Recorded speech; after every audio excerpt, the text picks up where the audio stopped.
안녕하세요, 여러분. 소순영입니다. 이제 이번 시간은 이제 2010년 버전이죠. 이제 개념이 수학을 자유롭게 한다. 일명 개수자라고 불리우는 강의에 대한 선생님이 약간의 오리엔테이션, 그리고 실제로 강의에 대한 그 설명보다는 앞으로 여러분들이 1년 동안 어떻게 공부를 했으면 좋겠다 하는 부분들에 대한 간단한 설명을 드리도록 하고요. 이제 다음 시간부터 우리가 이제 지수 단원부터 이제 공부를 시작할 건데요. 이제 개념이 수학을 자유롭게 한다라고 하는 건 선생님이 이제 수능 시험을 보기 위해서 여러분들이 앞으로 1년 동안 공부를 딱 한다라고 생각을 하면 이게 좀 계획이 좀 필요할 것 같아요. 바로 이제 그 계획이라고 하는 것이 우리가 늘 공부를 할 때 머릿속에 생각하는 부분이 그건 것 같거든요. 특히 이제 그 재수를 하는 또는 삼수를 하는 N수생들하고 재학생들하고 딱 비교를 해봤을 때 가장 큰 차이점이 바로 뭐냐면 어떻게 공부를 하면 수능 시험을 잘 보고 수능 성적이 잘 나온다라고 하는 것에 대한 서로의 생각이 조금 다르다라고 선생님이 생각을 해요. 보통 그 수업 시간에도 선생님이 현장에서 이렇게 아이들을 만나서 얘기하면서 그 N수생들하고 일반적으로 이제 고3이 되는 예비 고3들하고 그러니까 재학생들하고 실제로 졸업생들하고 이렇게 차이를 비교를 해보면 재학생들 같은 경우는 정말로 무대포 정신으로 양치기 공부를 합니다. 그 양치기라고 하는 게 많은 문제를 풀면 수학 성적이 올라간다라고 생각들을 많이 갖고 있고, 또 재수생들 같은 경우는 그 생각이 조금 다르죠. 그 생각이 다르다라고 하는 건 결국은 기본이 탄탄하지 못하면 성적이 잘 나오지 못한다라고 하는 것을 재수생들은 경험으로 좀 터득을 하고 있는 것 같아요. 자, 그러다 보니까 공부를 하는 방식이 시작부터가 조금 다릅니다. 재수생들은 상당히 많은 학생들이 일단 기본서를 많이 갖고 다니죠.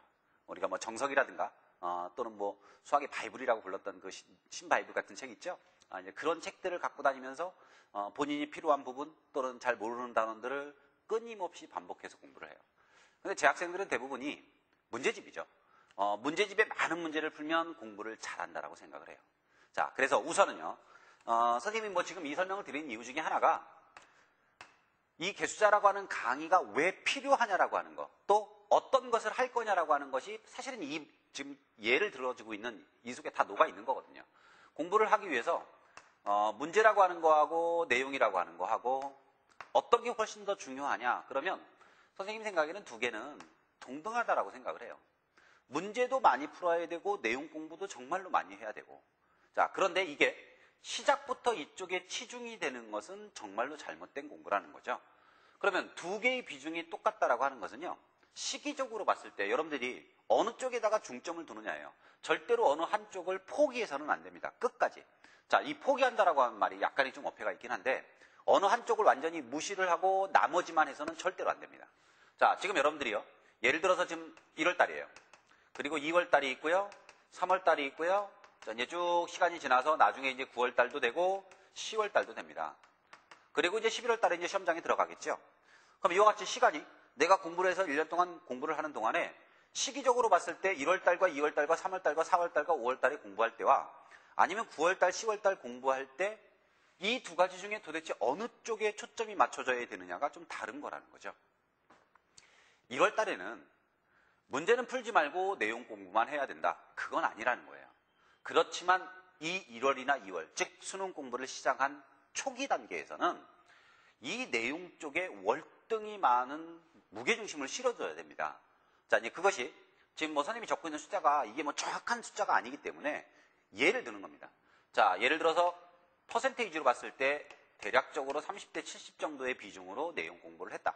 자, 그러면 이제 가면서 요것의 비중이 점점 늘어나는 거죠. 이때쯤 가서 예를 들어서 50대 50이었다 그러면 정말로 시험에 임박해서는요, 90대 10이 되든가 아니면 80대 20이 되든가 요것이 시간이 경과하면서 문제 쪽에 중심이 옮겨갑니다. 자, 그러면 여러분들 스스로가 한번 냉철하게 판단을 해보죠. 과연 나는 지금 내용 공부를 충실히 해서, 지금까지 충실히 해서 지금 이 시점에서 볼 때 이 내용을 충분히 다 알고 있는 거냐? 자, 문과생들이라면 나는 수학일에 나오는 내용들을 거의 완벽은 아니라 할지라도 정말로 많은 부분들을 내가 제대로 소화해내고 있느냐? 자, 스스로에게 질문을 해서 그 대답이 아니다라고 나온다면 절대로 이런 식의 공부를 하면 안 된다는 겁니다. 그러면 개수자라고 하는 것, 즉 이 개념이 수학을 자유롭게 한다라고 하는 강의는 결국은 문제보다는 아무래도 내용 쪽에 훨씬 더 많은 비중을 두고 있는 것이고요. 이것을 탄탄히 한 상태에서 얘를 열심히 하기 위한 일단 내용인 겁니다. 그러니까 결국 선생님이 1년 동안 고3 수험생들을 위해서 짜는 커리큘럼상에서 본다면 결국은 이 개수자라고 하는 강의는 우리가 첫 번째 단계에서 진행을 하는 강의이기 때문에 결국 내용 공부를 충실히 하기 위한 것이고요. 그러면 그 내용 공부라고 하는 것이 결국은 뭘 하는 거냐? 자, 선생님이 늘 얘기했던 거는 수학책을 머릿속에 집어넣는 겁니다. 그러면 수학책을 머릿속에 집어넣는다. 결국은 아주 직설적으로 표현하면 암기하라는 거죠. 외우라는 겁니다. 수학 1이면 수학 1 또는 가형을 봐야 되는 수험생들이라면 수학 1, 수학 2 선택 과목 그리고 십가나 내용까지가 머릿속에 암기가 되어져 있어야만 됩니다. 자, 이제 2009년 수능이 수리 영역이 상당히 어렵게 출제됐다라고 했고요. 또 실제로 많은 수험생들이 그로 인해서 고통도 겪었고요. 성적도 실제로 굉장히 많이 떨어져서 나왔고요. 자, 문제가 어려워집니다. 그럼 문제가 어려워져도 분명한 것은요. 최상위권 학생들의 성적은 절대로 떨어지지 않습니다.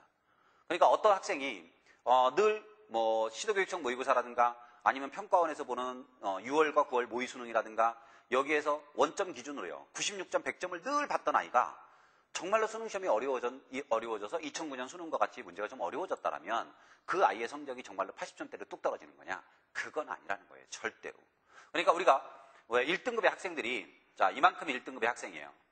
어떤 해에는 커트라인이 예를 들어서 92점에서 끊겼어요. 이게 표준 점수로 바꾸기 전에 원점수 기준 92점이 1등급의 컷이었어요.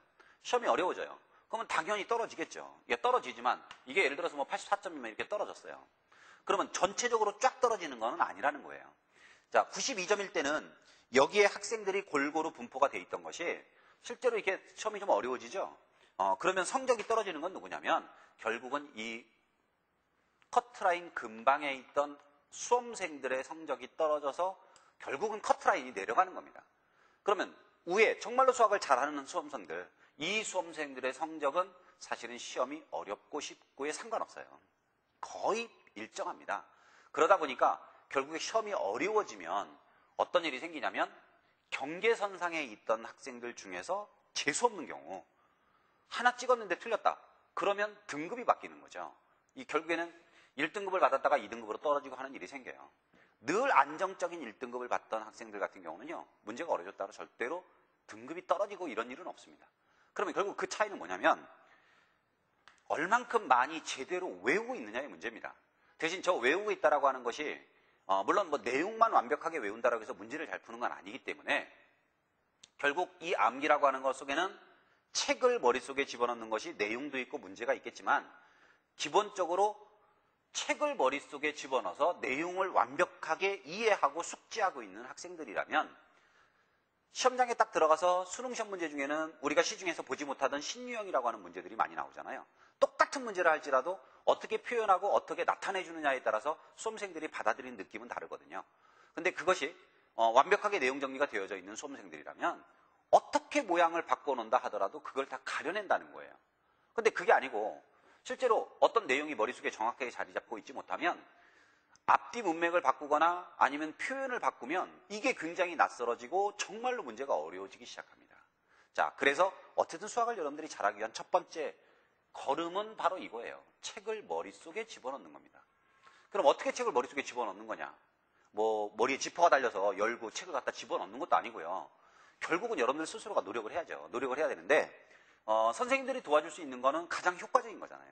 가장 빠른 시간 내에 가장 오랫동안 기억할 수 있는 방법이나 아니면 수학이라고 하는 것이 나름대로의 연결고리라고 하는 것이 있다라면 그런 연결고리들을 여러분들 앞에 보여줌으로 해서 그것이 하나씩 하나씩 차곡차곡 내 머릿속에 잘 들어갈 수 있는 겁니다.